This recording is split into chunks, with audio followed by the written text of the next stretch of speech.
Goeiemôre. Jy luister na die 59ste oordeenking in die reeks Kopskuif. En ons tema is 'n brein wat skyn of kwyn.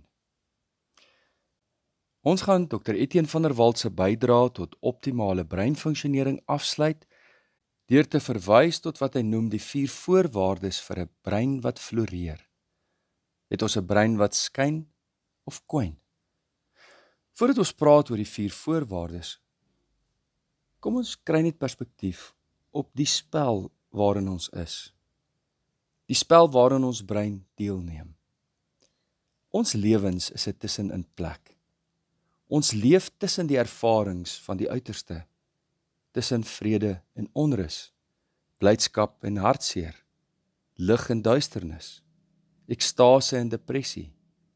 Ja, lewe en dood. Life is difficult, skryf M. Scott Peck in sy boek The Road Less Traveled.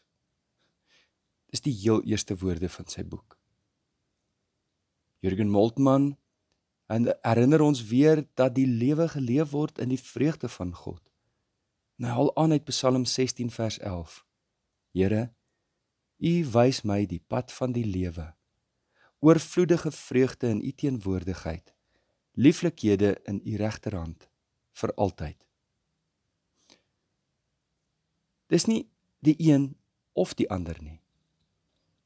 Die grootste fout wat ek vroeër in my lewe gemaak het is, ek het gedink die uiterstes van die lewe word afwisselend geleef.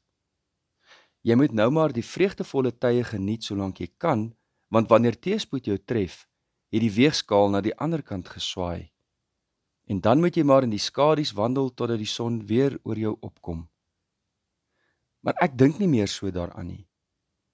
Die lewe is dit alles gelyktydig. Dit is die spanning wat deur die hele Bybel heen aanskou word, van die eerste tot die laaste woord. Dit is wanneer ons die een of die ander uit die oog verloor dat ons vasval. Wanneer jy in ontkenning leef dat die lewe ook moeilik is, gevul met spanning, konflik, duisternis, depressie, hartseer, verlies, verlange en ja, selfs die dood, dat jy jou blind hou vir die realiteit van lyding in die wêreld. Die beste wat jy kan doen is, laat ons eet en drink en vrolik wees, want môre kan ons alles verloor. Wanneer jy leef sonder die wete dat God die wêreld goed geskep het, en dat God ons begelei om in die volheid van sy shalom te leef, ons geroep is tot die vervulling van sy vredesryk, dat jy hoop verloor en alles inplof tot jou eie vermoë. Daarom, as dit dan die lewe is waarbinne ons staan, waarom nie ons brein optimaal voorberei, toerus en versorg nie? Jy sal nie 'n opwindende, dog uitdagende staproete aanpak, sonder deeglike kondisionering en voorbereiding nie. Waarom sal ons die lewe so aanpak? As jy 'n foto van jou brein kon neem nou, hoe sou dit lyk?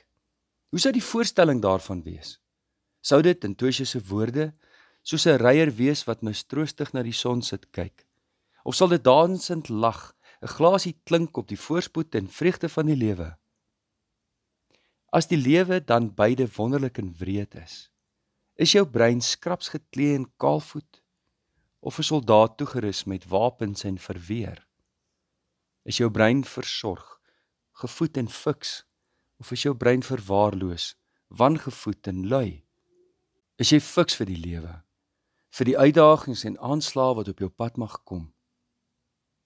Paulus het ons lank gelede reeds gewaarsku en gehelp om dit te verstaan, dat ons soldate is op 'n vredesending. Ons kan maar weet, daar sal aanslae op ons wees. Trek daarom die volle wapenrusting aan wat God julle gee, sodat julle weerstand kan bied in die dag van onheil en, nadat julle die stryd tot die einde toe gevoer het, nog op julle pos kan bly staan. Bly dan op julle pos, toegerus met die waarheid as gordel om julle heupe, die vryspraak deur God as borsharnas, en die bereidheid om die evangelie van vrede te verkondig as skoene aan die voete. Daarby moet julle altyd geloof as skild in die hand hê, want daarmee sal julle al die brandpyle van die bose kan afweer. Sit verlossing as helm op en vat die swaard van die Gees, Dit is die woord van God. Doen dit alles bidtend en smeek God by elke geleentheid deur die Gees. Wees waaksaam en bid gedurig vir al die gelowiges. Môreoggend gesels ons verder. Kom ons bid saam.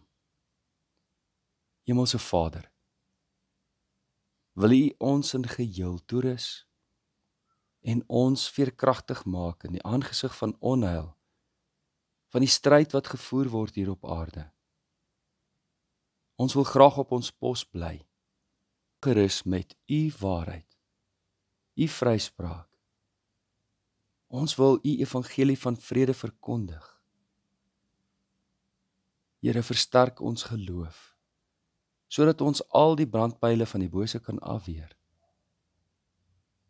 Ons wil leef in U verlossing en in U waarheid. Dit bid ons smeekend voor U. Lei ons asseblief deur U Gees in hierdie dag. Amen. Ek sluit af met die woorde van Khalil Gibran.